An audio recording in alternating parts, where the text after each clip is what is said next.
Hello my dear students, I am Sukhdev Chaudhary, physics faculty team CLC. Students, आज अपन start करने जा रहे हैं लेक्चर नंबर 85, जिसके अंदर अपन डिस्कस करने वाले हैं विस्पंद।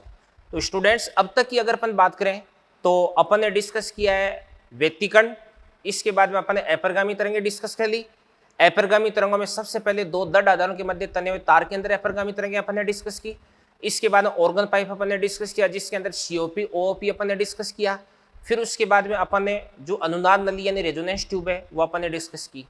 तो चलिए इसके बाद में अपन डिस्कस करने जा रहे हैं एक इंपॉर्टेंट टॉपिक जिसका नाम है विस्पंद। तो क्या होता है देखिएगा।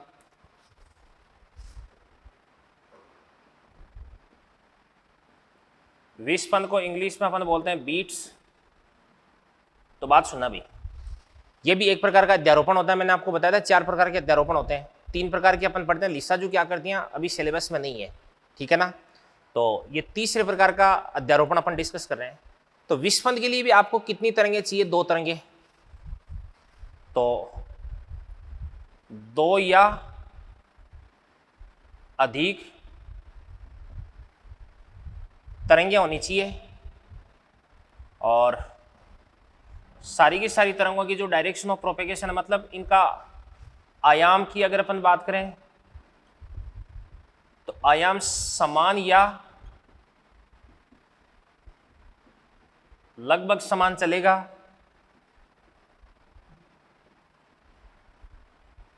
आवर्ती की बात करें तो आवर्ती होनी चाहिए इनकी लगभग समान, आवर्ती होनी चाहिए इनकी लगभग समान। यही इंपॉर्टेंट है भाई, विस्पंद के लिए सबसे जरूरी शर्त यही है, ठीक है। आवर्ती लगभग समान होनी चाहिए। एक की आवर्ती 400 हर्ट्ज है, दूसरी की आवर्ती 405 हर्ट्ज है, ज्यादा डिफरेंस भी नहीं होना चाहिए। इसके बाद इन दोनों की जो डायरेक्शन ऑफ प्रोपेगेशन है वो क्या होती है भी? समान होती है, ठीक है ना। अब आवर्ती यहां पे लगभग समान है, तो इन दोनों तरंगों के बीच का जो कलांतर है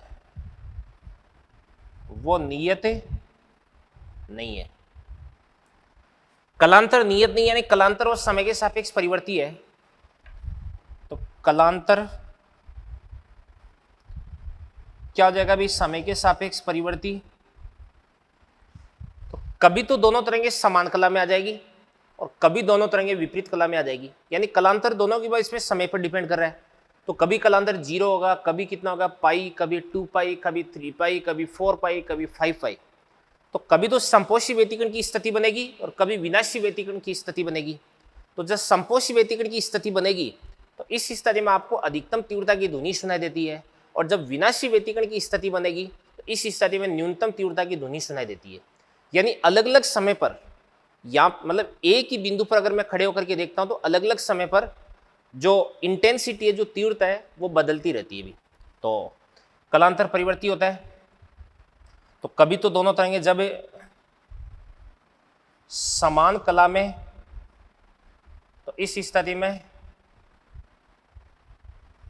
संपोषी अध्यारोपण क्या होता है? संपोषी अध्यारोपण होता है, और संपोषी अध्यारोपण होता है इस स्थिति में तीव्रता अधिकतम, और कभी दोनों तरंगें क्या होती है भी? विपरीत कला में। तो ये होता है आपके पास विनाशी अध्यारोपण। तो इस स्थिति में परिणामी तीव्रता क्या होती है? न्यूनतम होती है, आई मिनिमम, ठीक है भाई। तो अपन ऐसे बोल सकते हैं कि एक ही स्थान पर जो तीव्रता है उसमें नियमित रूप से उतार चढ़ाव आता है।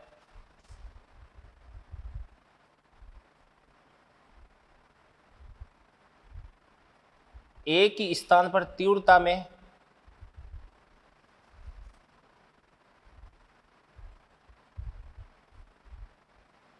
नियमित उतार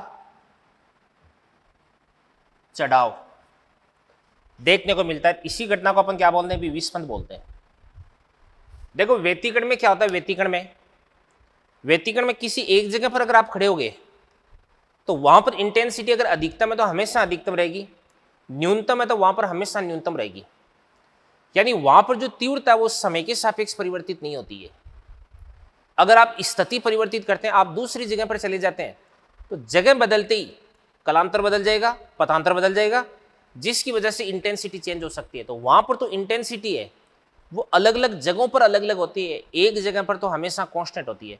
बट यहाँ पर जो इंटेंसिटी है वो एक जगह अगर आप खड़े होकर देखोगे ना, तो कभी तो वहां पर आपको इंटेंसिटी मैक्सिमम प्राप्त होगी, कभी आपको इंटेंसिटी मिनिमम प्राप्त होगी। यानी तीव्रता में नियमित रूप से उतार चढ़ाव देखने को मिलेगा। ठीक है ना, ये बात होगी। अब सुनना ध्यान से, देखना, देखो तीव्रता कभी तो होती है मैक्सिमम, थोड़ी देर बाद में तीव्रता वापस हो जाएगी मिनिमम, फिर तीव्रता वापस क्या हो जाएगी आपके पास है मैक्सिमम, फिर तीव्रता वापस क्या हो जाएगी मिनिमम। तो तीव्रता के मैक्सिमम से मिनिमम होकर के वापस मैक्सिमम होने की ये जो घटना है, इसको अपन क्या बोलते हैं, इसको अपन बोलते हैं एक विस्पंद बोलते हैं। क्या बोलते हैं? एक विस्पंद बोलते हैं। तो बात सुनना भी, तीव्रता के मैक्सिमम से मिनिमम होकर के वापस मैक्सिमम होने को एक विस्पंद बोलते हैं, या मिनिमम से मैक्सिमम होकर के वापस मिनिमम होने को अपन क्या बोलते हैं? एक विस्पंद बोलते हैं। तो दो मैक्सिमा या दो मिनिमा के बीच का जो टाइम इंटरवल है, जो घटना है, इसको अपन क्या बोलते हैं? विस्पंद बोलते हैं। और देखो ध्यान से, एक विस्पंद का जो समय है ये तो कहलाता है अभी विस्पंद काल,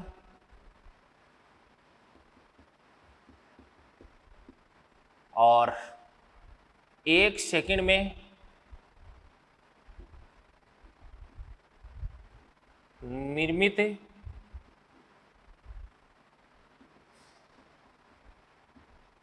विस्पंदों की संख्या है,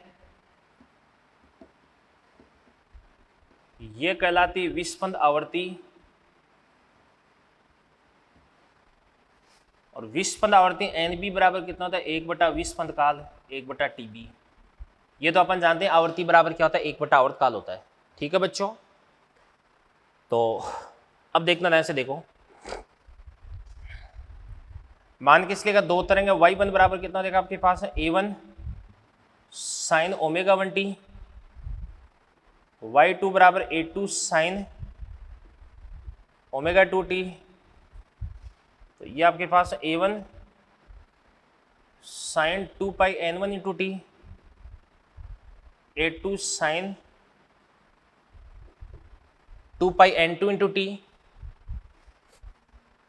पहले की कला कितने देगी? 2 पाई N1 टी, और दूसरी की कला कितने देगी आपके पास में? 2 पाई N2 इंटू टी। तो दोनों के बीच में यहां पर अपन कलांतर की बात करते हैं, तो दोनों के बीच में कलांतर, कलांतर कितना देगा आपके पास है? 5 बराबर, इसको अपन लिख सकते हैं 2 पाई N1 माइनस क्या देगा आपके पास? N2 into T. या इसको अपन क्या लिख सकते हैं भाई? 2 pi delta N into T भी लिख सकते हैं, 2 pi delta N into T. Delta N दोनों का डिफरेंस हो जाएगा। तो यहां पर जो कलांतर है वो टाइम पे डिपेंड कर रहा है, आप देख सकते हैं। तो कलांतर है ना, 5 डायरेक्टली प्रोपोर्शनल टू क्या देगा आपके पास? टी हो जाएगा। टी बराबर 0 पर दोनों तरंगों के बीच में कलांतर कितना है? 0। थोड़ी देर बाद में जो कलांतर है वो कितना देगा आपके पास? बताओ। थोड़ी देर बाद में कलांतर कितना हो जाएगा? पाई, फिर कितना हो जाएगा? 2 पाई, फिर कितना हो जाएगा? 3 पाई। तो 0, 2 पाई, 4 पाई, 6 पाई, इन पे तो आपको मिलेगा संपोषी अध्यारोपण, इंटेंसिटी मैक्सिमम सुनने को मिलेगी। पाई, 3 पाई, 5 पाई, 7 पाई, इन पर आपको देखने को मिलेगा विनाशी अध्यारोपण, इंटेंसिटी आपको मिनिमम देखने को मिलेगी।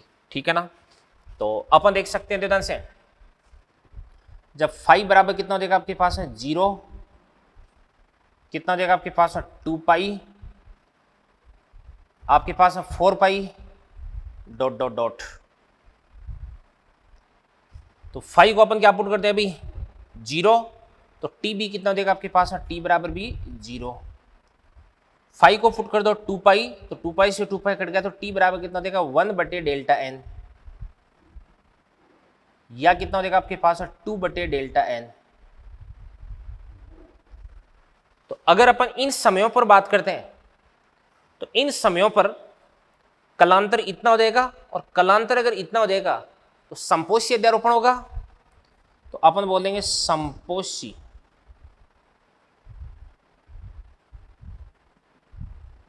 अध्यारोपण, और तीव्रता आपको प्राप्त होगी क्या, मैक्सिमम। और इसी प्रकार से ध्यान से देखना, देखो फाई बराबर कितना देगा, पाई 3 पाई 5 पाई डॉट डॉट डॉट, तो टी बराबर कितना देगा आपके पास, टी बराबर फाइव बराबर कितना पुट कर देंगे अपन, देते से फाइव बराबर ये रहा, पाई पुट कर दो तो टी बराबर कितना देगा 1/2 डेल्टा एन,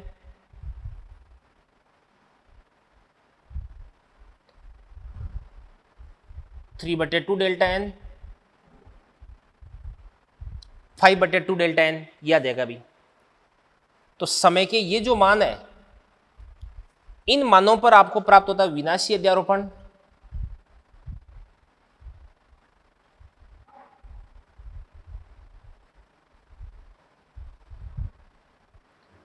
और यहां पर आपको इंटेंसिटी है वो क्या प्राप्त होती है भाई, मिनिमम प्राप्त होती है। क्या प्राप्त होती है, मिनिमम। तो अपन देख सकते हैं कि सबसे पहले टी बराबर 0 आएगा, फिर 1/2 डेल्टा एन आएगा, फिर 1/डेल्टा एन आएगा, फिर 3/2 डेल्टा एन आएगा, फिर 2/डेल्टा एन आएगा, फिर 5/2 डेल्टा एन आएगा।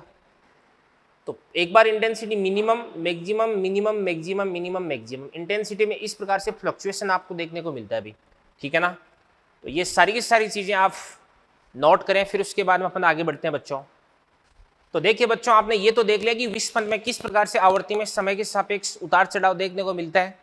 अब आपने देखा था कि जैसे टाइम t बराबर कितना आपके पास है 0, t बराबर कितना होता है आपके पास 1/डेल्टा एन, और t बराबर कितना होता है आपके पास 2/डेल्टा एन, 3/डेल्टा एन। इन पर आपको क्या प्राप्त होता है अभी, इन पर आपको प्राप्त होता है मैक्सिमा, ठीक है ना।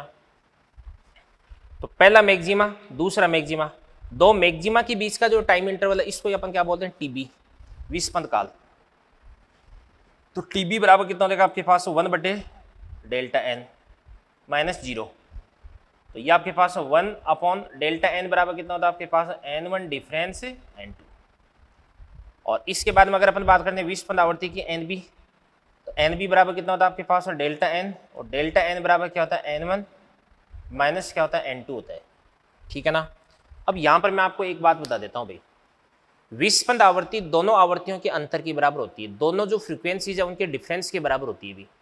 जैसे मान के चलिएगा एक तरंग की आवृत्ति कितनी है भी 400, और एक तरंग की आवृत्ति कितनी 405, तो दोनों आवर्तियों का अंतर कितना हो गया 5 हर्ट्ज। तो विस्पंद आवृत्ति कितनी हो जाएगी आपके पास है 5 हर्ट्ज हो जाएगी। मतलब मैक्सिमा से मैक्सिमा ये जो परिवर्तन है वो 1 सेकंड में 5 बार आपको देखने को मिलेगा भाई, ठीक है ना।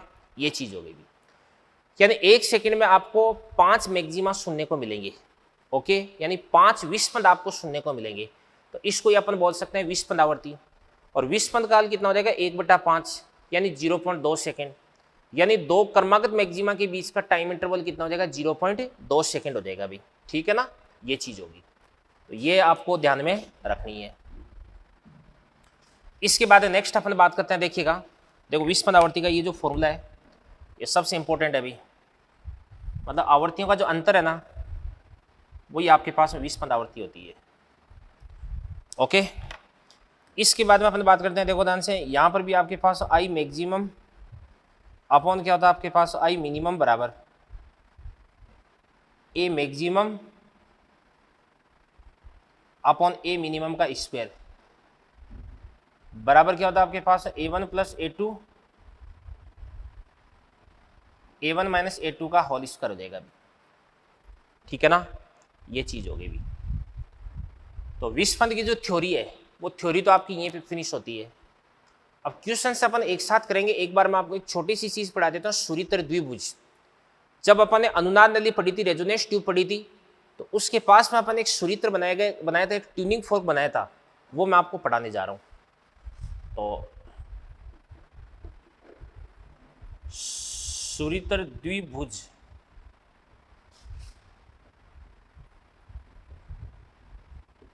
इंग्लिश में इसको अपन बोलते हैं ट्यूनिंग फोर्क। तो ये क्या करता है भी, ये निश्चित आवृत्ति की ध्वनि तरंगें उत्पन्न करता है। यह निश्चित आवृत्ति की ध्वनि तरंगें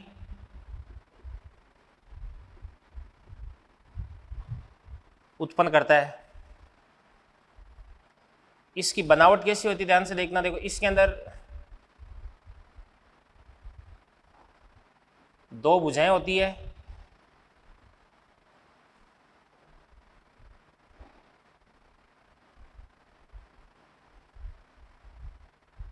दो भुजाएं होती है।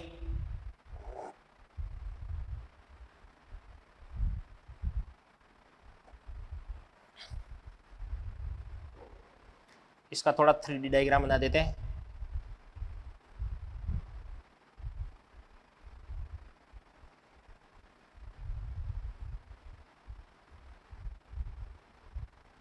ऐसा होता है अभी।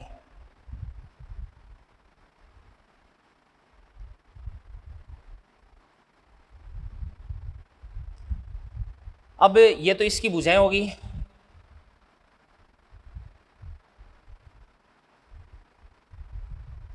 और ये इसका हैंडल हो गया। हैंडल बोले तो हत्था।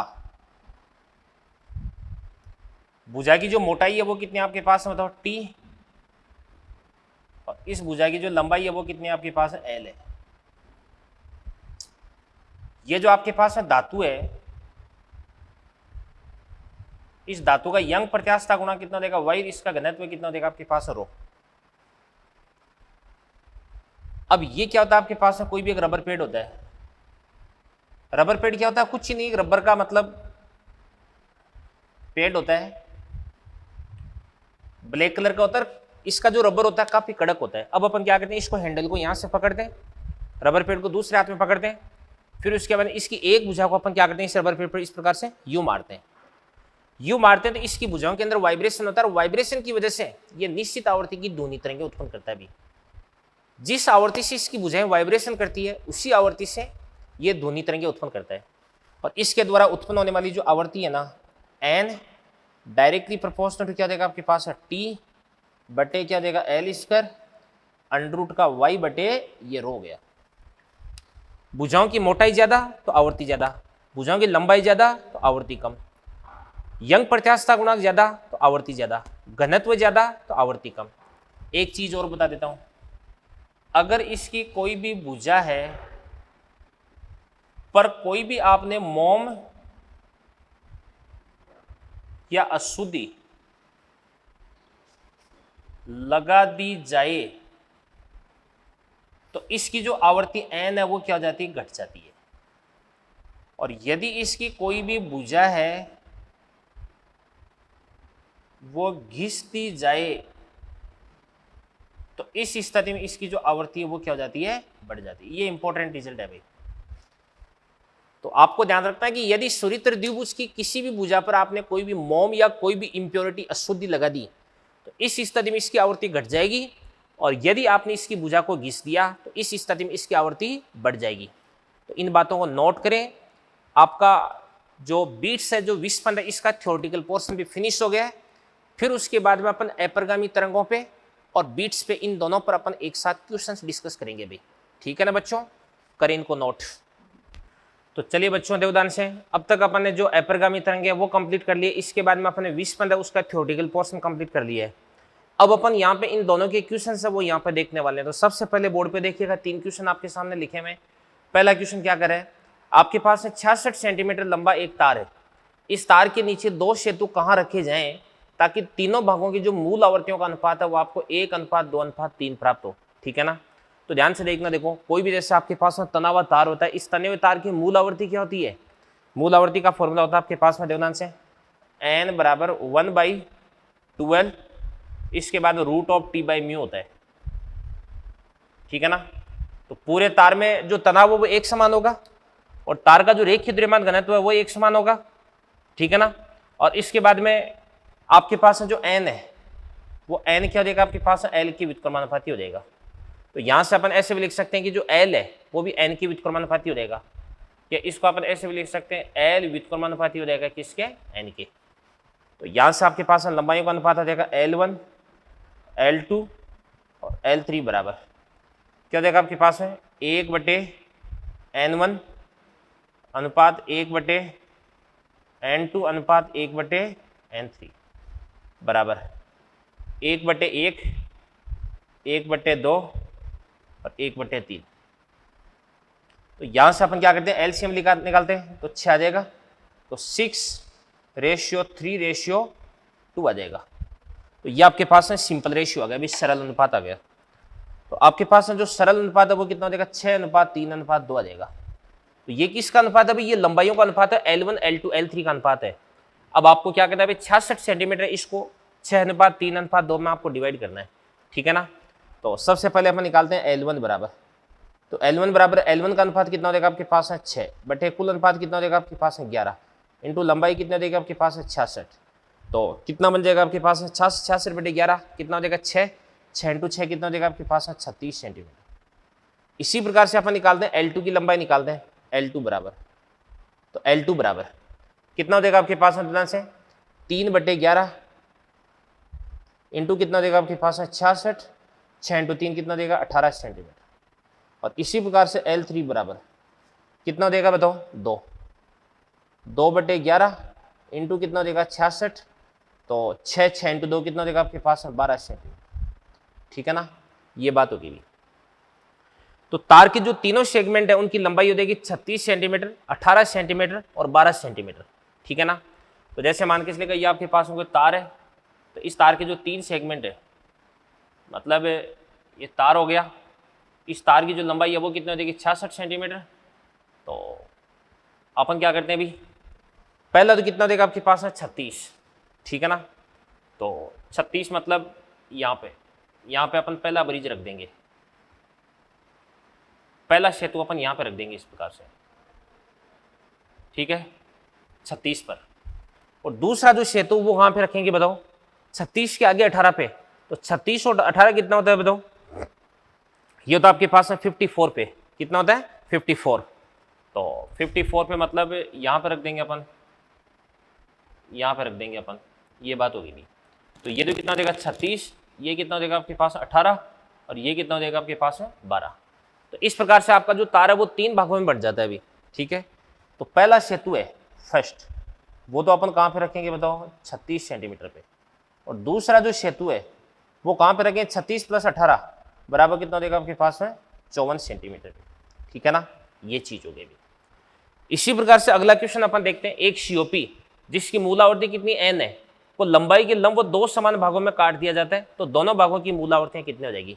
तो ध्यान से देखना, देखो ये आपके पास कोई भी क्लोज्ड ऑर्गन पाइप है, सीओपी है, और इस सीओपी की जो लंबाई है वो कितनी आपके पास L है, ठीक है। इसको अपन क्या करते हैं, लंबाई के लंब 2 भागों में काट देंगे इस प्रकार से। तो एक भाग ये हो गया और एक भाग ये हो गया। तो पहला भाग दे ध्यान से ये, और दूसरा जो भाग है वो ये हो गया। तो इस भाग की जो लंबाई है वो भी कितने देगी आपके पास L/2, और इस भाग की जो लंबाई है वो भी कितने देगी आपके पास L/2 देगी। इसकी आवृत्ति कितना देगी n, ये आपके पास क्या बन गया OP, तो NO बोल दो, और ये आपके पास क्लोज्ड ऑर्गन पाइप है, इसको अपन बोलेंगे NC, यानी COP बन गया अभी। तो यहाँ पर इसकी जो मूलावर्ती है वो कितनी दे रखी है आपको बताओ, n दे रखी है, तो अपन बोलेंगे n बराबर कितना होता है V/4L होता है। अभी मूलावर्ती कितनी होती है V/4L। तो यहाँ से आपके पास V/L, यहाँ से जो V/L है इसकी वैल्यू कितनी लिख देंगे अपन 4n लिख देंगे, क्या लिख देंगे 4n। तो यहाँ पर ये आपके पास है जो ओपन ऑर्गन पाइप बन रहा है जिसकी लंबाई कितनी L/2, इसकी मूलावर्ती आपको याद करनी है। तो अपन लिख देंगे NO बराबर, ये आपके पास ओपन ऑर्गन पाइप हो गया। ओपन ऑर्गन पाइप की मूलावर्ती कितनी होती है बताओ V/12। तो इसको आप लिख सकते हैं यहाँ पर V/2, और इसकी लंबाई कितनी हो जाएगी L/2 देगी, कितनी हो जाएगी L/2। तो यहाँ पर 2 से अपन 2 को काट देंगे, तो ये आपके पास आ जाएगा V/L, और यहाँ पर आपके पास जो V/L है इसको अपन क्या लिख देंगे 4n लिख देंगे, क्या लिख देंगे 4n। इसी प्रकार से अपन क्या करते हैं, अभी निकाल देते हैं NC, निकाल देते हैं NC। तो NC बराबर कितना देगा बताओ V/4L 4, और लंबाई कितना देगी इसकी L/2 देगी। तो यहाँ पर आपके पास है 4/2 कितना देगा 2, तो इसको अपन बोलेंगे V/2L, तो V/2L। तो यहाँ पर आपके पास है जो V/L है वो कितना देगा 4n, तो 4n/2 देगा। तो ये आपके पास में क्या बन जाएगा 2n बन जाएगा। तो 4n और ये आपके पास में 2n। बात समझ में आ गई ना ये चीज़। तो ये आपका फाइनल आंसर होगा अभी, कोई दिक्कत नहीं होनी चाहिए इसके अंदर। इसी प्रकार से अगला क्वेश्चन क्या कह रहे हैं देवदान से, एक OP को V वेग से पानी में डुबोया जाता है, ठीक है ना। ओपन ऑर्गन पाइप है और इसको अपन क्या करते हैं V वेग से पानी के अंदर डुबो रहे हैं। तो इसकी मूलावर्ती में समय के सापेक्ष परिवर्तन की दर क्या होगी जब वायु स्तंभ की लंबाई है वो L है और ध्वनि का वेग यहाँ पर आपको क्या दिया जा रहा है अभी C दिया जा रहा है, ठीक है ना। तो ध्यान से देखना, देखो ये आपके पास ओपन ऑर्गन पाइप है और इसको अपन क्या करते हैं इस प्रकार से, पानी है ये पानी हो गया। इस पानी के अंदर अपन क्या कर रहे हैं, डुबो रहे हैं। ये यहां पर पानी हो गया और इस पानी के अंदर अपन इसको किस वेग से डुबो रहे हैं, V वेग से डुबो रहे हैं। और यहाँ पर इसकी जो लंबाई है वो कितनी हो जाएगी आपके पास, L हो जाएगी। अब देखो बच्चों, बोलने को तो इसको अपने ओपन ऑर्गन पाइप बोल दिया है, ठीक है ना, बट एक्चुअली इसका एक सिरा वो तो क्या अभी खुला और एक सिरा क्या अभी बंद है। यहाँ पे बंद किसने कर रखा है, अभी पानी ने। तो इस स्थिति में ये किसकी तरह बिहेव करेगा, क्लोज्ड ऑर्गन पाइप यानी COP की तरह बिहेव करेगा। तो यहाँ पे इसकी जो मूल आवर्ती है वो इस स्थिति में अपन क्या लिख सकते हैं, n बराबर ये आपके पास हो जाएगा V/4L। तो V की जगह अपन लिख देंगे C/4L लिख देंगे, क्योंकि यहाँ पे जो ध्वनि का वेग है वो कितना देर का है, अभी C देर का है, V नहीं लिखेंगे यहाँ पे, ठीक है ना, ये चीज होगी। अब अपने को निकालना है dN/dt निकालना है। तो अपन क्या लिख सकते हैं, dN अपॉन क्या देगा आपके पास है dt बराबर। तो dN/dt बराबर कितना देगा बताओ, इसको अपन क्या बोल देंगे, देखो ये C/4 है, ये तो 12 देगा, तो C/4 और इसके बाद में क्या बन जाएगा आपके पास में, देखो ध्यान से dL/dt है ना, तो क्या बोल देंगे अपन, ये d/dt और इसको अपन बोलेंगे 1/L बोल देंगे। तो बराबर यहां पर आपके पास है जो 1/L है, इस 1/L को ऊपर ले जाकर क्या बना देंगे, L की पावर -1, ठीक है ना। तो क्या बन जाएगा ध्यान से, माइनस का C/4, ठीक है ना भाई। L की पावर -1 है, इसका अपन अवकलन करेंगे तो क्या बन जाएगा, देखो L की पावर -1, L की पावर -1 का क्या बन जाएगा, देखो माइनस का 1 आ गया जाएगा तो माइनस का, और L की पावर -1 कितना हो जाएगा आपके पास, माइनस का 2 बन जाएगा। तो माइनस का 1/L² बनना है अभी, ठीक है ना। तो माइनस का 1/L² बना देंगे, तो माइनस का C/4 और इसके बाद में क्या देगा आपके पास L², और यहाँ पर आपके पास है क्या बन जाएगा dL/dt, ठीक है ना। तो क्या बन जाएगा देवदान से C/ ये आपके पास है 4L², ये माइनस का है, और यहाँ पर आपके पास है जो dL/dt है, इस dL/dt को अपन क्या लिख सकते हैं अभी, V लिख सकते हैं, क्या लिख सकते हैं V, सॉरी हाँ V लिख देंगे। क्यों, क्योंकि देवदान से dL/dt बराबर क्या हो जाएगा आपके पास V हो जाएगा माइनस का। यहाँ पे माइनस का साइन ये बता रहा है कि समय के सापेक्ष जो लंबाई है वो क्या हो रही है, घट रही है। तो माइनस का dL/dt को अपन क्या लिख देंगे, V लिख देंगे। तो माइनस का dL/dt को अपन V लिख देंगे, तो माइनस का साइन तो यहाँ पे हटा दो और इसके बाद dL/dt को अपन क्या लिख सकते हैं, V लिख सकते हैं। तो क्या बन जाएगा आपके पास में से CV/4L², यही आपका आंसर हो जाएगा अभी, ठीक है ना। तो ये तीनों बड़े शानदार क्वेश्चन है, इन तीनों क्वेश्चन को अच्छे से समझें फिर अपन आगे बढ़ते हैं। चलिए बच्चों, इसके बाद में 3 क्वेश्चन अपन और देखते हैं। देखो अपरिगामी तरंगों पर ही आधारित है। तो देखिएगा सबसे पहला क्वेश्चन क्या करे, एक COP का द्वितीय अधिसूरक एक OP की 9वीं सन्नादि के साथ समसूरित है। समसूरित होने का मतलब होता है कि दोनों की जो आवृत्ति है वो क्या हो जाती है, बराबर हो जाती है, ठीक है ना। तो COP तथा OP की लंबाई का अनुपात आपको ज्ञात करना है अभी। तो ध्यान से देखना, देखो COP का द्वितीय अधिसूरक। तो सबसे पहले अपन बात करते हैं COP। तो बताओ COP की जो मूल आवृत्ति है वो कितनी होती है, V/4L होती है, ठीक है ना। तो देखो ध्यान से COP है वो सबसे पहले क्या करता है, COP ये उत्पन्न करता है V/4L, उसके बाद है 3V/4L, फिर क्या उत्पन्न करता है 5V/4L, फिर 7V/4L, ऐसे उत्पन्न करता है। और अपन बात करते हैं OP की बात करते हैं। तो OP क्या करता है अभी V/2L, इसके बाद में क्या होता है अभी 2V/2L, क्योंकि ओपन ऑर्गन पाइप होता है, सम तथा विषम सभी सन्नादियां उत्पन्न करता है। 2V/2L, 3V/2L, 4V/2L। अब क्या कह रहे हैं ध्यान से क्वेश्चन, यह कह रहा है कि COP का द्वितीय अधिसूरक, तो ये तो COP की मूल आवृत्ति होगी, ये प्रथम अधिसूरक है, अगर ये आपके पास द्वितीय अधिसूरक हो गया अभी।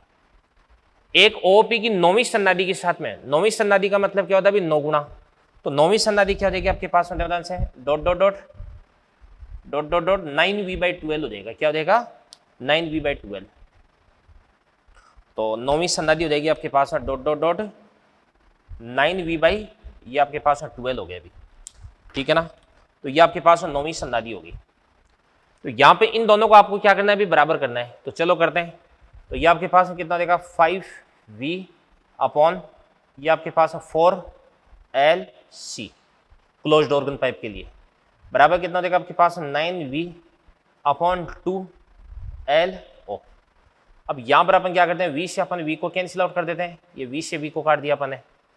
इसके बाद में lc अपॉन lo कैलकुलेट करना है आपको, तो यहाँ से आपके पास में क्या देगा भाई lc अपॉन क्या देगा lo। तो lc यानी इसको ऊपर ले जाएंगे अपॉन lo, तो ये 2 से अपन 2 को काट देंगे, तो ये तो गया, ये नीचे 2 बच गया, ठीक है ना। तो कितना बन जाएगा आपके पास 5/9 × 4 कितना देगा, ये आपके पास 36 हो गया, 9 चौक 36 हो गया। तो देख लो सी, नहीं 4 कैसे बचेगा, ये 2 ही बचेगा ना, तो 18 हो जाएगा अभी। तो 5/18, ठीक है ना। तो LC अपॉन LO बराबर कितना देगा आपके पास में 5/9 × 2 कितना देगा 18। बहुत सिंपल क्वेश्चन अभी। इसी प्रकार से अगला क्वेश्चन देखते हैं, ये काफी अच्छा क्वेश्चन है। अच्छा है तो अच्छा लिख देते हैं इसको अपन। L लंबाई की एक छड़ को इसके मध्य बिंदु पर दर्डित किया जाता है, इसकी आवृत्तियां ज्ञात करो भाई। ध्यान से देखना, देखो ये आपके पास L लंबाई की कोई भी एक छड़ है और इसके बाद इसको आपने क्या कर दिया, मध्य बिंदु पर इस प्रकार से दर्डित कर दिया, ये मध्य बिंदु पर दर्डित कर दिया आपने, ठीक है ना। ये लो जी। अब दादा से इसका ये क्या देगा आपके पास खुला सिरा और ये भी क्या देगा इसके पास खुला सिरा, और यहां से आपने दर्डित कर दिया। तो आपको बताया कि खुले सिरे पर क्या बनता है एंटी नोड बनता है, और बंद सिरे पर क्या बनता है बच्चों नोड बनता है भी। मतलब ये इसके दोनों ओपन एंड है, तो यहाँ पे क्या बनेंगे एंटी नोड, और बीच में से आपने क्या कर दिया इसको पाइवोटेड कर दिया, किलकित कर दिया, मतलब इसको फिक्स कर दिया आपने। तो यहाँ पे क्या बनेगा भी नोड बनेगा। तो सबसे पहले इसके अंदर जो वेव है इसका पैटर्न कैसा बन सकता है ये मैं आपको बता देता हूँ। देखो ध्यान से, इसके अंदर ऐसी वेव बन जाएगी भाई, ऐसी वेव, ये लो जी। तो ये आपके पास में क्या हो जाएगा भाई एंटी नोड, ये आपके पास में क्या हो जाएगा भाई नोड, और ये आपके पास में क्या हो जाएगा भाई एंटी नोड हो जाएगा। तार की जो लंबाई है वो कितनी देर की L देर की है। तो सबसे पहले जो ध्यान से एंटी नोड, एंटी नोड, तो एंटी नोड से एंटी नोड की डिस्टेंस कितनी होती है λ/2 होती है। तो इसको अपन लिख सकते हैं λ/2 बराबर कितना देगा आपके पास L। तार की लंबाई कितनी भी L है, तो यहां से आपके पास है λ बराबर कितना देगा 12 हो जाएगा। तो यहां पर इसकी जो आवृत्ति है n बराबर कितना हो जाएगा आपके पास में v/λ, तो v/ ये आपके पास में 12 हो गया, ठीक है ना। पहली आवृत्ति हो गई भी। इसके बाद में अगला सीन इसका देखते हैं अपन। देखो ध्यान से, ये आपके पास वही तार है, इस तार की लंबाई कितनी है भी L है। यहाँ से आपने क्या कर दिया इसको फिक्स कर दिया इस प्रकार से, है ना, ये आपने इसको फिक्स कर दिया। तो ऑब्वियसली जो खुले सिरे हैं उन पे तो क्या बनना है एंटी नोड बनना है, और जो बंद सिरे इस पे क्या बनेगा भी नोड बनेगा। मतलब बंद सिरा मतलब जो जिसको आपने फिक्स करके है, यानी बीच में क्या बनने वाला भी नोड बनने वाला है। तो यहाँ पे तो क्या बन जाएगा आपके पास ध्यान से, यहाँ पे तो एंटी नोड बनना ही बनना है खैर, ठीक है। इसके बाद में यहाँ पे क्या बन जाएगा इस प्रकार से आपके पास में नोड, और फिर उसके बाद में यहाँ पे फिर से आपको नोड बनाना ही बनाना है, और इसी प्रकार से ये एक लूप बना दिया, और खुले सिरे पर आपने वापस से क्या बना दिया भाई एंटी नोड बना दिया। तो ये आपके पास एंटी नोड, ये नोड हो गया, ये एंटी नोड हो गया, ये नोड हो गया, ये एंटी नोड हो गया, ये नोड हो गया, ये आपके पास एंटी नोड हो गया, और ये आपके पास क्या देगा भी एंटी नोड हो जाएगा। तो एंटी नोड से एंटी नोड λ/2, एंटी नोड से एंटी नोड λ/2, एंटी नोड से एंटी नोड λ/2। टोटल लंबाई कितनी हो जाएगी आपके पास 3 λ/2। तो अपन लिख देंगे 3 λ/2 बराबर क्या हो जाएगा आपके पास L हो जाएगा। तो यहाँ से आपके पास में देखो बच्चों लैम्डा बराबर कितना देगा 2L/3। तो यहाँ से अपने पास जो n है, n को अपन क्या लिख सकते हैं v/λ, तो क्या बन जाएगा आपके पास 3v अपॉन ये आपके पास 12 हो गया अभी। तो देखो बच्चों इसकी जो मूल आवृत्ति है वो कितनी रहेगी आपके पास v/12, तो अगली आवृत्ति कितनी हो जाएगी 3v/12, यानी v/12 के बाद में अगली जस्ट आगे वाली जो आवृत्ति है वो क्या हो जाएगा आपके पास 3v/12। तो ऑब्वियसली इसके बाद वाली आवर्ती कौन सी हो जाएगी, 5v/12 7v/12, यानी v/12 का विषम गुणज आपको प्राप्त होगा। यानी इस तार के द्वारा उत्पन्न होने वाली जो आवर्तियां हैं वो v/12 का विषम गुणज होती है। तो यहां पर केवल और केवल विषम सन्नादियां ही उत्पन्न होती है, भी सम सन्नादियां उत्पन्न नहीं होती है। ठीक है ना, ये चीज होगी। तो अच्छे से आप समझ गए, कोई दिक्कत वाली बात ही नहीं है। अगला क्वेश्चन भी बड़ा शानदार क्वेश्चन है। ये क्या कह रहा है दोनों से, दोनों सिरों पर कसा हुआ एक तार एक सूरित्र के साथ तृतीय सन्नादी उत्पन्न कर रहा है। ठीक है ना, तनाव में कितने प्रतिशत परिवर्तन किया जाए ताकि यही तार तृतीय अधिस्वरक उत्पन्न कर सके। तो पहले तो तीसरा अधिस्वरक उत्पन्न कर रहा था और अब इसके बाद से तीसरा अधिस्वरक अपने को उत्पन्न करवाना है। ठीक है ना, तीसरी सन्नादी और फिर उसके बाद तीसरा अधिस्वरक। ओके, तो ध्यान से देखना। देखो, सबसे पहले अपन बात करते हैं कि तार की जो मूल आवर्ती है वो तो n बराबर कितना होता है, 1/12 √T/μ होता है। ठीक है ना, और फिर उसके बाद यदि तार है वो p लूपों में कंपन कर रहा है, कितने लूपों में, p लूपों में, तो अपन जानते हैं कि n बराबर कितना होता है आपके पास में pv/12, या इसको अपन लिख सकते हैं p/12 और v को अपन क्या लिख सकते हैं √T/μ। ठीक है ना, अब सुनना ध्यान से देखना। देखो, यहाँ पे तार की लंबाई के बारे में कुछ बोला जा रहा है क्या, नहीं, तो यहाँ पे लंबाई को अपन क्या कर देंगे, कांस्टेंट कर देंगे। यहाँ पे म्यू के बारे में कुछ बोला जा रहा है क्या, नहीं, तो उसको भी अपन कांस्टेंट कर देंगे। अब यहाँ पे दोनों से ये कसा हुआ एक तार एक सूरित्र के साथ, एक सूरित्र यानी जो सूरित्र है ना वो आपको दिया गया है, तो उसकी आवर्ती n है वो भी क्या हो जाएगी आपके पास है, फिक्स हो जाएगी। तो यहाँ से आपके पास में p√T, जो p√T है वो क्या हो जाएगा आपके पास है, कांस्टेंट। ठीक है ना, तो इसको अपन क्या लिख सकते हैं भाई, इसको अपन लिख सकते हैं p² × T बराबर क्या हो जाएगा आपके पास है, कांस्टेंट हो जाएगा। ठीक है ना, तो अपन लिख सकते हैं दोनों से, ये लिख सकते हैं अपन p1² T1 बराबर p2² ये आपके पास है T2। तो सबसे पहले जो तार है वो तृतीय सन्नादी में कंपन कर रहा है। तृतीय सन्नादी का मतलब 3 लूपों में कंपन कर रहा है। तो p1 बराबर कितना हो जाएगा, 3, तो 3 का स्क्वायर कितना हो जाएगा आपके पास है, 9, तो इंटू क्या हो जाएगा आपके पास है T1 बराबर। फिर उसके बाद दोनों से अगला क्या भी, तृतीय अधिस्वरक है। ठीक है ना, तृतीय अधिस्वरक, तो तीसरे अधिस्वरक का मतलब कौन सी सन्नादी होती है, चौथी सन्नादी होती है, क्योंकि आपको पता है कि सन्नादी अधिस्वरक से एक आगे चलती है। अगर अपन दोनों सिरों दो दृढ़ आधार के मध्य कसे हुए तार की बात करते हैं तो यहाँ पे लूपों की संख्या कितनी हो जाएगी, 4, तो 4 का स्क्वायर कितना हो जाएगा आपके पास 16 इंटू क्या हो जाएगा आपके पास T2 हो जाएगा। ठीक है ना, तो अपन लिख सकते हैं, क्या लिख सकते हैं, यहाँ से आपके पास है T2, तो T2 बराबर कितना हो जाएगा बताओ, 9 T1 बटे ये आपके पास 16 हो गया। अब आपको तनाव में प्रतिशत परिवर्तन पूछा जा रहा है, डेल्टा T परसेंटेज बराबर क्या होता है भाई, T2 माइनस क्या हो जाएगा T1 बटे T1 इंटू 100 हो जाएगा अभी। ठीक है ना, तो T2 कितना देगा आपके पास बताओ, 9 T1 बटे 16 माइनस कितना हो जाएगा T1। ठीक है ना, और बटे क्या हो जाएगा आपके पास T1 हो जाएगा। तो इसको अपन क्या लिख सकते हैं बताओ, 9 बटे 16 माइनस क्या हो जाएगा आपके पास 1 बटे क्या हो जाएगा आपके पास 1 इंटू क्या हो जाएगा 100 हो जाएगा। ठीक है ना, अब 9 बटे 16 में से 1 को अपन माइनस कर देंगे तो क्या बन जाएगा देखो से, 9 माइनस 16 बटे 16, तो क्या बन जाएगा देखो 9 माइनस 16, तो ये आपके पास बन जाएगा 7, तो माइनस का 700 बटा 16, तो अपने पास आंसर आ जाएगा माइनस का 700 बटे 16 बराबर। करते हैं इसको अपन सोल्व, सही तो कर रहा हूं ना मैं, 9 माइनस 16 कितना हो जाएगा आपके पास है, माइनस का 7 बटे 16, 700 बटा 16 आ गया अभी।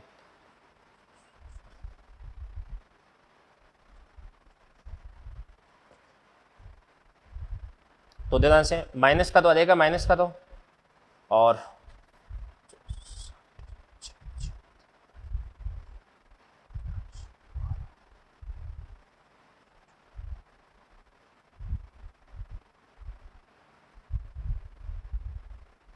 तो आंसर आ जाएगा आपके पास है माइनस का 43.7% आ जाएगा अभी। तो तनाव में आपको 43.7% की कमी करनी पड़ेगी बच्चों। ठीक है ना, तो इन क्वेश्चंस को आप नोट करें, फिर अपन आगे बढ़ते हैं। तो चलिए बच्चों, इसके बाद में देखते हैं अपन फिर से 3 क्वेश्चन। ये क्वेश्चंस क्या कर रहे हैं देखिएगा। पहला क्वेश्चन आपके पास है, एक तरंग का समीकरण है y1 बराबर 3 sin 400 πt, और दूसरा आपके पास है क्या भी, y2 equals to 4 sin 408 πt। तो 400 πt ये आपके पास है 408 πt हो जाएगा। ठीक है ना, तो ये आपके पास है दो तरंगे, दोनों समान दिशा में संचरित हो रही है, विस्पंद उत्पन्न कर रही है। अपन यहाँ से देख सकते हैं कि दोनों की जो आवृत्ति है वो क्या भी अलग अलग है। अब आपको बोला जा रहा है कि विस्पंद आवृत्ति एक तो आपको याद करना है, एक अधिकतम और न्यूनतम तीव्रता का आपको जो अनुपात है वो आपको याद करना है। भी अधिकतम और न्यूनतम तीव्रता का अनुपात का मतलब होता है कि भाई अपन जानते हैं कि विस्पंद के दौरान एक ही स्थान पर तीव्रता में समय के सापेक्ष उतार चढ़ाव देखने को मिलता है। यानी किसी पर्टिकुलर इंस्टेंट पर जो इंटेंसिटी मैक्सिमम हो जाती है, फिर वापस मिनिमम हो जाती है, फिर मैक्सिमम, फिर मिनिमम होती रहती है। तो मैक्सिमा और मिनिमा इन दोनों की इंटेंसिटी, दोनों की तीव्रताओं का आपको अनुपात है बताना है अभी। तो चलो देखते हैं अपन, देखो ध्यान से। ये y1 बराबर कितना हो जाएगा 3 sin 400 पाई टी। तो ये तो आपके पास क्या हो जाएगा अभी ω1, और ये आपके पास ω2 देगा। तो अपन लिख सकते हैं कि ω1 बराबर कितना देगा आपके पास है 400 पाई। तो ओमेगा बराबर कितना होता है आपके पास 2 पाई n1। तो यहाँ से आपके पास n1 बराबर कितना देगा अभी 200 हर्ट्ज। और इसी प्रकार से ω2 बराबर कितना देगा आपके पास है 408 पाई, बराबर कितना देगा आपके पास 2 पाई n2। तो यहाँ से आपके पास n2 बराबर कितना देगा बताओ 204, ये आपके पास हर्ट्ज हो जाएगा। अब यदि आपको विस्पंद आवृत्ति ज्ञात करनी है तो NB, तो NB बराबर कितना देगा दोनों आवृत्तियों का अंतर। तो अंतर कैसे कर देंगे 204 माइनस कितना देगा आपके पास 200। तो 204 माइनस 200 बराबर कितना देगा आपके पास 4 विस्पंद प्रति सेकेंड, या इसको अपन 4 हर्ट्ज भी बोल देंगे। यानी इंटेंसिटी है उसके अंदर, मतलब आपको इस स्थिति में 1 सेकंड में 4 विस्पंद सुनने को मिलेंगे भी। यानी इंटेंसिटी का मैक्सिमम से मिनिमम होकर के वापस मैक्सिमम हो जाना, ये घटना आपको 1 सेकंड में 4 बार देखने को मिलेगी भी, ठीक है ना। इसके बाद अगला देखते हैं अपन ध्यान से, आई मैक्सिमम अपना आई मिनिमम। तो अपन जानते हैं कि आई मैक्सिमम अपॉन क्या होता है आपके पास ए आई मिनिमम बराबर क्या होता है ए मैक्सिमम अपॉन क्या होता है आपके पास ए मिनिमम, इसका होल स्क्वायर। तो ए मैक्सिमम बराबर क्या होता है आपके पास a1 प्लस a2, और ये आपके पास है क्या होता है a1 माइनस a2 का होल स्क्वायर। तो ये आपके पास है कितना देगा 4 प्लस 3, और बटे क्या हो जाएगा आपके पास है 4 माइनस 3, इसका होल स्क्वायर। 7 बटे 1 तो 49 बटे 1, यही आपका आंसर आ जाएगा अभी, ठीक है ना। अगला क्वेश्चन देखते हैं इसी प्रकार से। एक सुरित्र एक सोनोमीटर तार की 1 मीटर तथा 1.05 मीटर लंबाई के साथ 5 विस्पंद उत्पन्न करता है भी। सुरित्र की आपको आवृत्ति ज्ञात करनी है भी। समझ में आ गई ना बात है। अब देवदासी क्वेश्चन समझ में आना इंपॉर्टेंट है। कोई भी एक सुरित्र है, इस सुरित्र की आवृत्ति वो फिक्स होती है, कोई भी आवृत्ति ले लो, मान के चलेगा कितनी हो जाएगी आपके पास है n। ये आपके पास है सुरित्र है, इसकी आवृत्ति कितनी हो जाएगी आपके पास n हो जाएगी। अब ये क्या करता है भी, तार की जब लंबाई 1 मीटर है तब इसके साथ में 5 विस्पंद उत्पन्न करता है, और तार की जब लंबाई है वो कितनी है भी 1.05 मीटर है तो भी इसके साथ में 5 विस्पंद उत्पन्न करता है। विस्पंद आवृत्ति है वो आवृत्तियों के अंतर के बराबर होती है। तो इसकी आवृत्ति अगर अपन ने n मान ली तो या तो उस तार की आवृत्ति n-5 होगी और या क्या होगी n+5 होगी, तभी इस n के साथ में उसका डिफरेंस है वो 5 हो सकता है, तभी आपको 5 विस्पंद आपको प्रति सेकंड प्राप्त हो सकते हैं, ठीक है ना। अब अपन जानते हैं कि आपके पास है जो n है, अपन ऐसे लिख सकते हैं कि n इनवर्सली प्रोपोर्शनल क्या होता है आपके पास l होता है, ठीक है ना। यानी यहां से अपन ये बता सकते हैं कि लंबाई अगर क्या होगी भी ज्यादा तो इस स्थिति में आवृत्ति क्या हो जाएगी बताओ कम होगी। तो एक तो आपके पास ये तार है और एक आपके पास ये तार है। इस तार की लंबाई कितनी देगी आपके पास 1.00 मीटर, और यहाँ पे इस तार की जो लंबाई है वो कितना देगी आपके पास 1.05 मीटर हो जाएगी भी, ठीक है ना। तो इस तार की लंबाई कम है तो इसकी आवृत्ति ज्यादा हो जाएगी। तो इसकी आवृत्ति अगर n है ना तो इसकी आवृत्ति को अपन क्या लिख सकते हैं n+5, और इसकी आवृत्ति अगर n है ना तो इसकी आवृत्ति क्या देगी आपके पास n-5 हो जाएगी भी, ठीक है ना। क्योंकि यहाँ पे लंबाई ज्यादा तो इस कारण से आवृत्ति क्या हो जाएगी कम हो जाएगी। तो n inversely proportional to the l हो गया। तो यहाँ से अपन लिख सकते हैं कि n1 बटे क्या देगा आपके पास n2 बराबर क्या देगा आपके पास L2 बटे L1, ठीक है ना। तो यहाँ पे इसकी जो आवृत्ति है वो कितना देगा आपके पास n+5, और n2 कितना देगा आपके पास n-5 हो जाएगा बराबर। यहाँ पे इसकी जो लंबाई है वो कितना देगा आपके पास मतलब 1.00 यानी 1 बोल दो, और ये कितना देगा आपके पास 1.05 हो जाएगा, ठीक है ना। इसके बाद इसको अपन क्या करते हैं अभी क्रॉस मल्टीप्लाई करते हैं। तो क्रॉस मल्टीप्लाई करेंगे तो क्या बन जाएगा आपके पास देखिएगा 1 को तो n+5, तो n प्लस 5 बराबर कितना देगा आपके पास बताओ 1.05 n। तो 1.05 ये आपके पास n हो गया 1.05 n, और माइनस कितना देगा आपके पास बताओ 5 से मल्टीप्लाई कर देंगे तो कितना हो जाएगा बताओ 5.25 हो जाएगा ना, 5 पॉइंट इसको अपन बोल देंगे 25। सही बात है भाई। तो चलो करते हैं इसको सोल्व करते हैं। तो अपन एक काम करते हैं भाई, इसको इधर की तरफ ले आते हैं और इसको इधर की तरफ ले आते हैं। तो 1.05 n में से n को माइनस कर देंगे तो ये आपके पास में कितना हो जाएगा 0.05 इंटू क्या हो जाएगा आपके पास n बराबर 5 प्लस 5.25 बराबर कितना हो जाएगा बताओ 10.25 हो जाएगा। कितना हो जाएगा 10.25 हो जाएगा। तो यहां से अगर अपन n की वैल्यू कैलकुलेट करते हैं n बराबर, तो यहां से n बराबर कितना हो जाएगा आपके पास 10.25 बट्टे 0.05, तो ये आपके पास कितना हो जाएगा 0.05। तो अब सुनो ध्यान से, 2 जीरो इसमें आगे शिफ्ट कर दो, 2 जीरो इसमें आगे शिफ्ट कर दो, तो 1025 बटे 5 आ गया। ठीक है ना।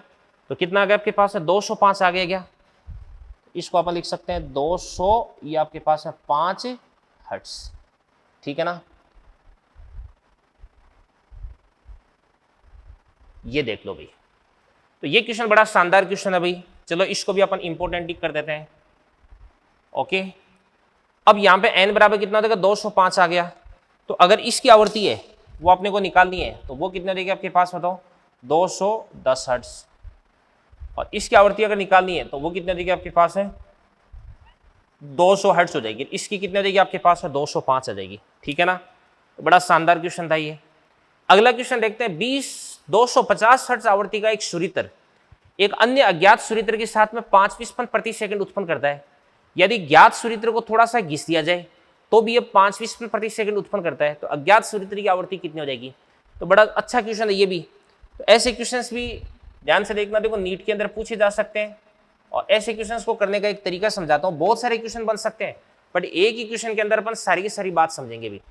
देखो 250 हर्ट्ज आवृत्ति का एक सुरित्र है, तो इसको अपन बोलते हैं ज्ञात, क्योंकि इसकी आवृत्ति अपने को मालूम है, तो इसको अपन बोलेंगे ज्ञात। ये अपन ने सुरित्र बना दिया और इसकी आवृत्ति कितना देगी 250 हर्ट्ज।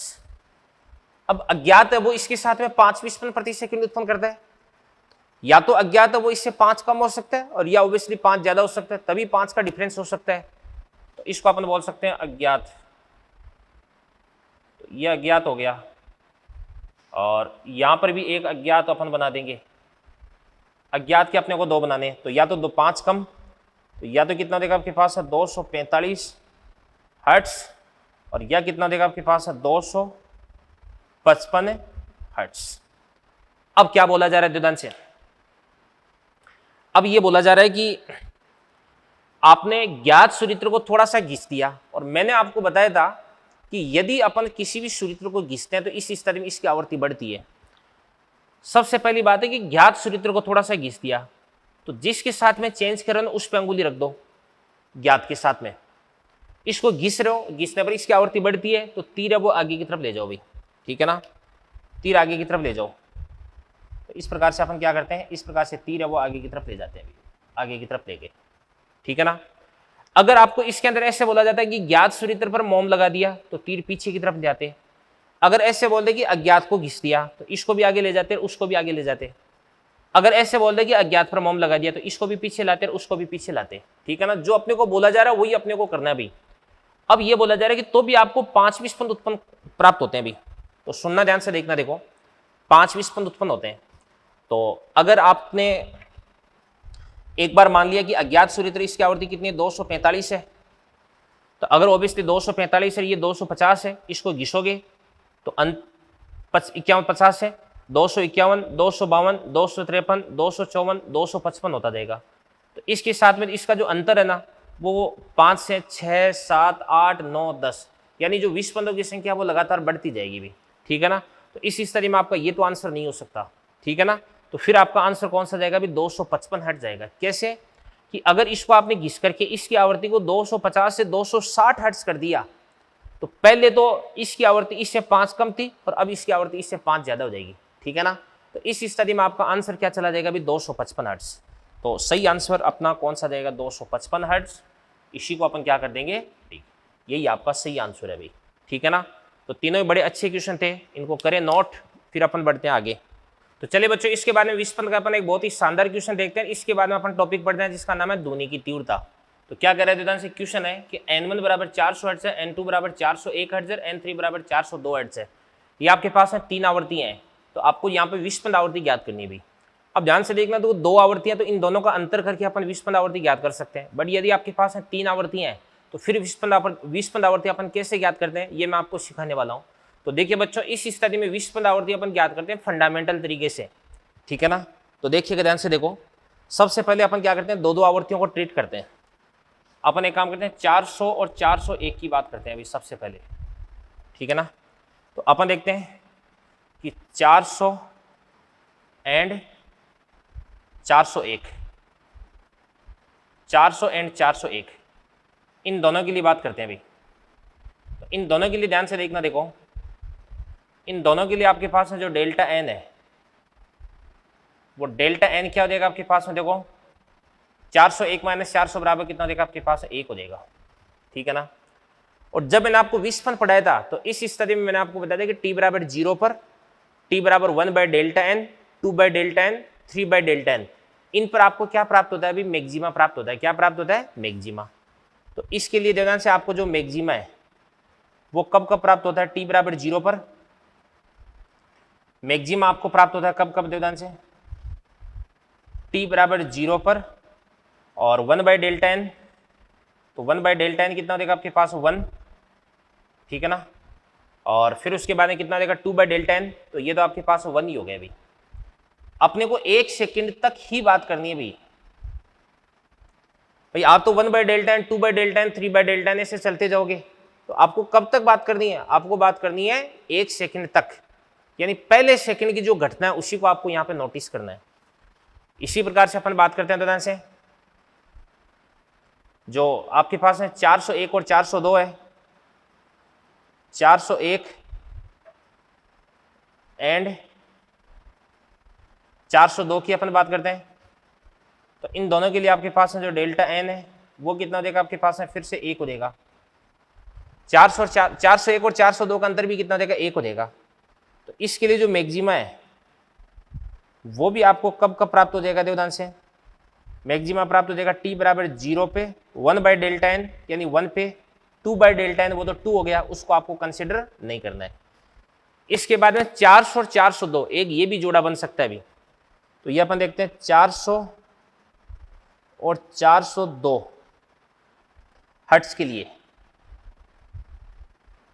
तो 400 एंड 402 के लिए बात करते हैं भैया अपन, ठीक है ना।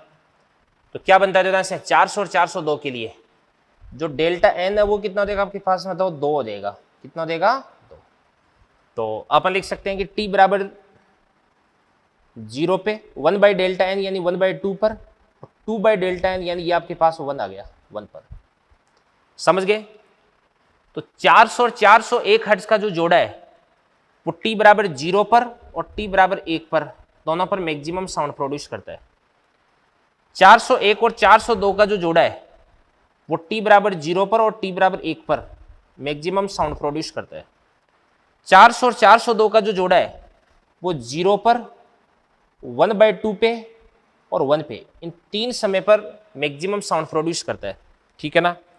अब सुनना ध्यान से देखना, देखो इन दोनों का जोड़ा भी 0 पे, इन दोनों का जोड़ा वो भी 0 पे और इन दोनों का जो जोड़ा वो भी 0 पे।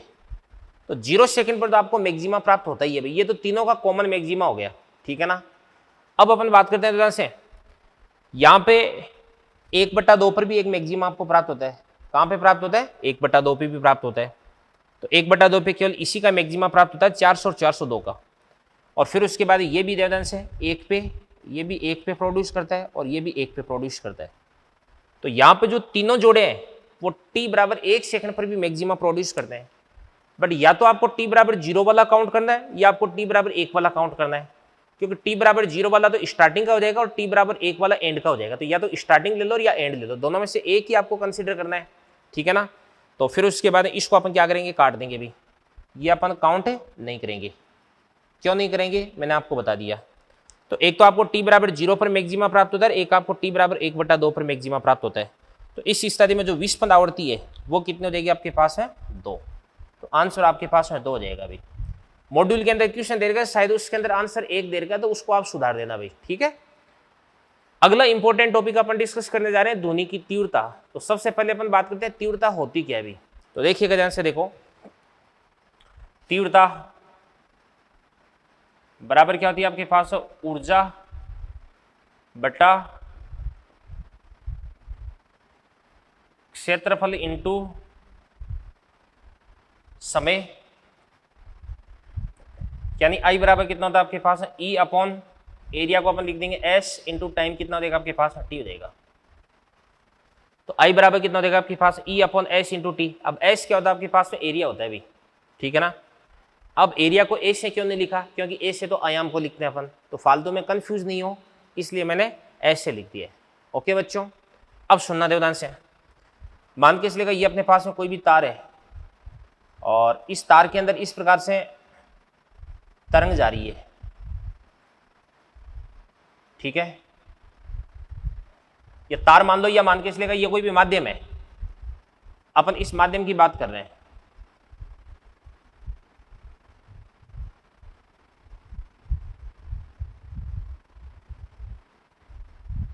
इसको अपन हेडिंग डाल देते हैं तरंग की तीव्रता।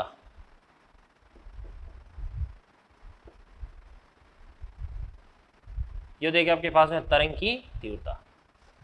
तो देखना बच्चों, कोई भी जो तरंग होती है वो ऑब्वियसली एनर्जी लेकर के जाती है। तो तरंग द्वारा एकांक क्षेत्रफल से एकांक समय में कितनी ऊर्जा गुजर रही है उसी को अपन क्या बोलते हैं, तीव्रता बोलते हैं। अब यहां पर आपके पास जो ई बटा टी है, ई बटा टी को अपन क्या लिख सकते हैं, पावर। तो पावर अपॉन क्या देगा आपके पास, एरिया हो जाएगा। और इसका मात्रक क्या होता है, मात्रक जूल प्रति सेकंड। तो जूल प्रति सेकंड क्या देगा आपके पास है, वॉट। और एरिया क्या देगा आपके पास है, मीटर स्क्वायर, वॉट पर मीटर स्क्वायर। अब एनर्जी की अपन बात करते हैं, अपन इसका इतना सा भाग देखते हैं, इतना सा भाग। तो इतने से भाग का जो द्रव्यमान है, द्रव्यमान अपन ज्ञात करते हैं। मान के चलेगा इसकी एकांक लंबाई का द्रव्यमान कितना है, म्यू है, ठीक है ना। तो ये वाली जो लंबाई है ये कितनी हो जाएगी आपके पास है, dx। तो dm बराबर कितना देगा आपके पास है, म्यू इंटू क्या देगा आपके पास है, dx। तो यहां पर आपके पास है जो म्यू है, इस म्यू को अपन क्या लिख सकते हैं, म्यू को अपन जानते हैं म्यू बराबर क्या होता है, एरिया इंटू घनत्व होता है, पहले मैं आपको बता चुका हूं। तो म्यू बराबर क्या देगा, एरिया, एरिया को किससे लिख रहे हैं, एस से। घनत्व क्या देगा आपके पास, रो इंटू क्या देगा आपके पास, dx हो जाएगा, ठीक है ना। ये dm हो गया। अब आपको पता है कि कोई भी जो तरंग है वो तरंग अगर चलती है तो इस स्थिति में इस तरंग के अंदर मतलब जो पार्टिकल्स होते हैं वो क्या करते हैं, एसएचएम करते हैं। और एसएचएम अगर पार्टिकल्स करेंगे तो उनके पास में काइनेटिक एनर्जी होगी, पोटेंशियल एनर्जी भी होगी। और कुल ऊर्जा अगर अपन ज्ञात करते हैं तो वो कितनी होती है, 1/2 के स्क्वायर होती है। भाई गतिज ऊर्जा कितनी होती है, 1/2 के square cos square omega T. और स्थितिज ऊर्जा क्या होती है, 1/2 के square sine square omega T. और दोनों को अगर अपन जोड़ देते हैं तो 1/2 के स्क्वायर आ जाता है। तो कुल ऊर्जा की बात करते हैं, डी की बात करते हैं। तो कुल ऊर्जा कितनी हो जाएगी आपके पास, 1/2 के, आयाम कितना हो जाएगा, ए स्क्वायर। तो अपन लिख देंगे 1/2। इसके बाद के को अपन क्या लिख सकते हैं, एम ओमेगा स्क्वायर। तो dm इंटू क्या देगा आपके पास, ओमेगा स्क्वायर इंटू क्या देगा आपके पास है, ए स्क्वायर। तो यहां से आपके पास है डी बराबर 1/2। बात करते हैं dm की, तो dm कितना हो जाएगा, एस रो dx, एस रो dx इंटू क्या देगा आपके पास, ओमेगा स्क्वायर, ये आपके पास ए स्क्वायर हो गया। ये तो आपके पास एनर्जी आ गई।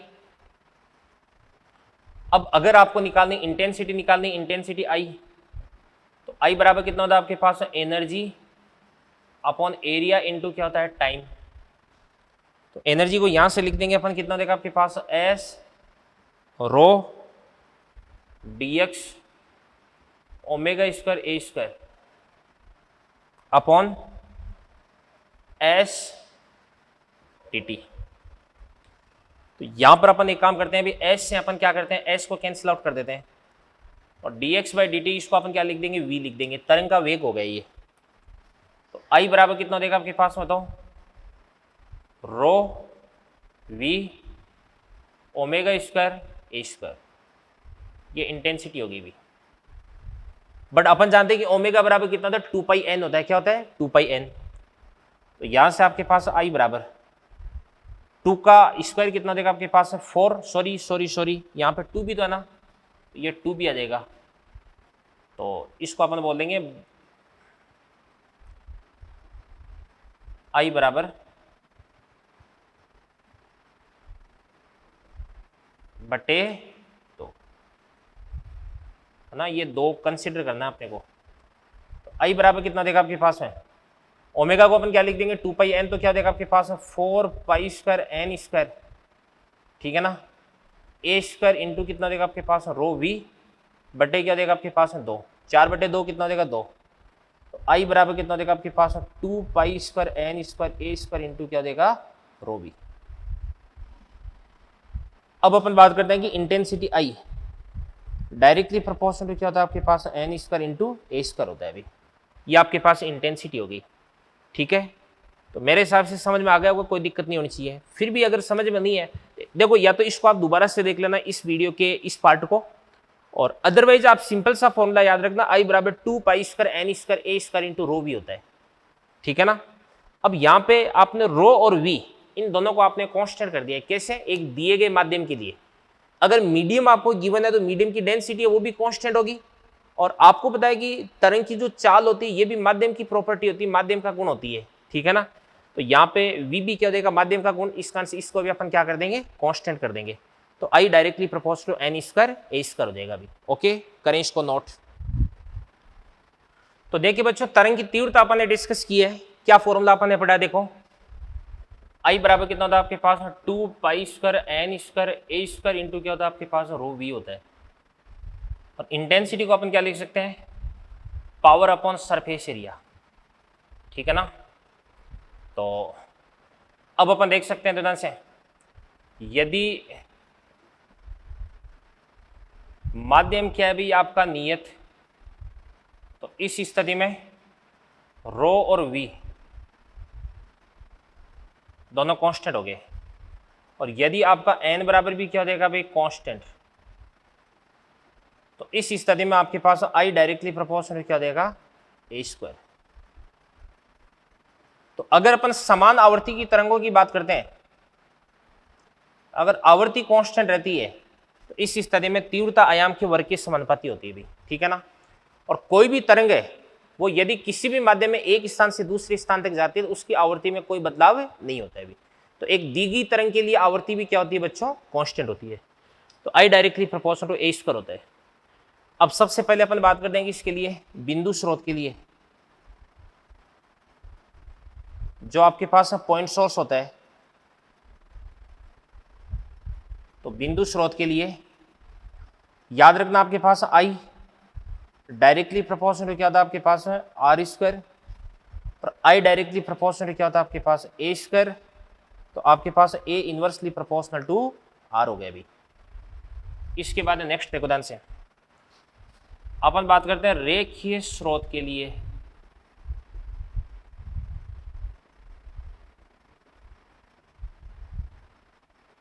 रेखीय स्रोत के लिए, तो रेखीय स्रोत के लिए ध्यान से देखना, देखो I डायरेक्टली प्रोपोर्शनल क्या होता है आपके पास, 1/r होता है, और अपन जानते हैं I directly proportional to A square होता है, तो A inversely proportional to root of R हो जाएगा अभी। इसके बाद में अपन बात करते हैं दूरस्थ स्रोत के लिए। अगर आपका सोर्स बहुत ज्यादा डिस्टेंस पर है तो दूरस्थ स्रोत के लिए, तो देखो ध्यान से, दूरस्थ स्रोत के लिए I directly proportional to R की पावर क्या होता है आपके पास है, 0। डायरेक्टली प्रोपोर्शनल टू क्या होता है आपके पास, ए स्क्वायर। तो A डायरेक्टली प्रोपोर्शनल टू भी R की पावर 0 देगा।